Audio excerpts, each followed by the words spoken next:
Bila kita dah berumur, hormon kita pun tak stabil. Sorry nak cakap, period pun tak normal kan. Jadi perut pun senang buncit. Assalamualaikum, nama saya Norita. Boleh tak share punca gemuk?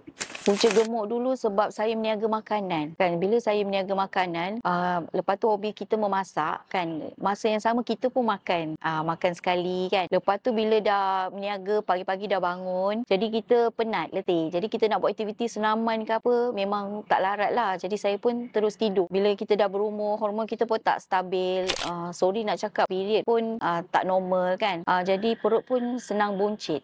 Kita makan, minum air sejuk semua kan. Boleh tak puan share any moment yang puan terlarat waktu puan mengalami kegemukan ni?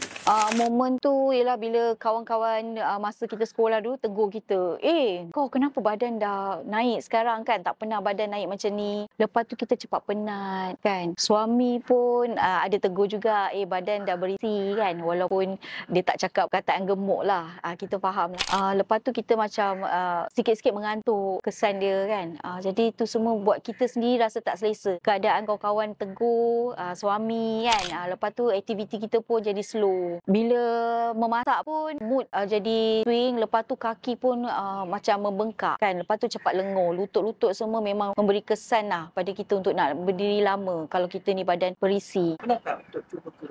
Pernah makan obat buang air besar lah kan, buang lemak, tapi semua tak jalan. Lepas tu ada pakai krim untuk panas, untuk kurus kan, macam krim Halia ke apa kan, macam tu pun tak berjaya juga. Nak bersenam pun adalah pergi sekali. Lepas tu sebab terlalu letih, kaki sakit kan. Macam-macam cara lah saya cuba. Obat suplemen ada, pakai bengkung pun ada kan. Tapi tak berkesan langsung. Setelah saya cuba macam-macam produk semua kan, tak jalan, baru saya dapat jumpa Metaponin. So berapa lama puan dah cuba Metaponin?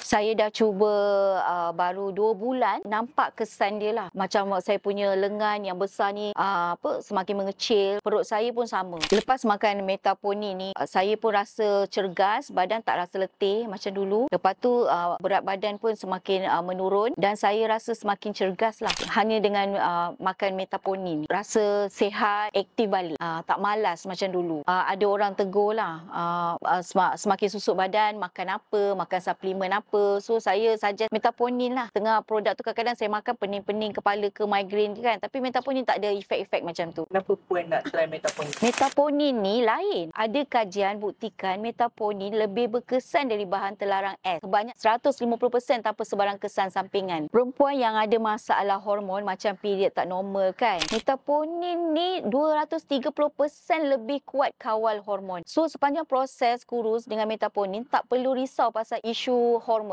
So puan ada tak nak recommend produk Metaponin ke orang lain? Mestilah kan, benda yang baik kita mesti share dengan orang lain. Jadi saya memang nak recommend kepada kawan-kawan kan, adik-beradik saya kan, sebab semua badan pun berisi. Sebab apa-apa produk pun biar kita cuba dulu. Itulah, dulu berat saya 80 kg, tapi dah turun dah. Sebab Metaponin ni jadi 74 kg, saya kurang 6 kg. So dulu puan pernah try satu kotak kan? Puan repeat package kan? Saya beli package yang untuk 3 bulan terus kan. Sebab dengan satu kotak pun dah berkesan. Saya memang nak sarankan lah kepada kawan-kawan saudara mara, sebab Metaponin ni dia boleh turunkan berat badan, kecilkan perut, lengan semua kecil kan. Sambil tu boleh mencerahkan kulit sekali.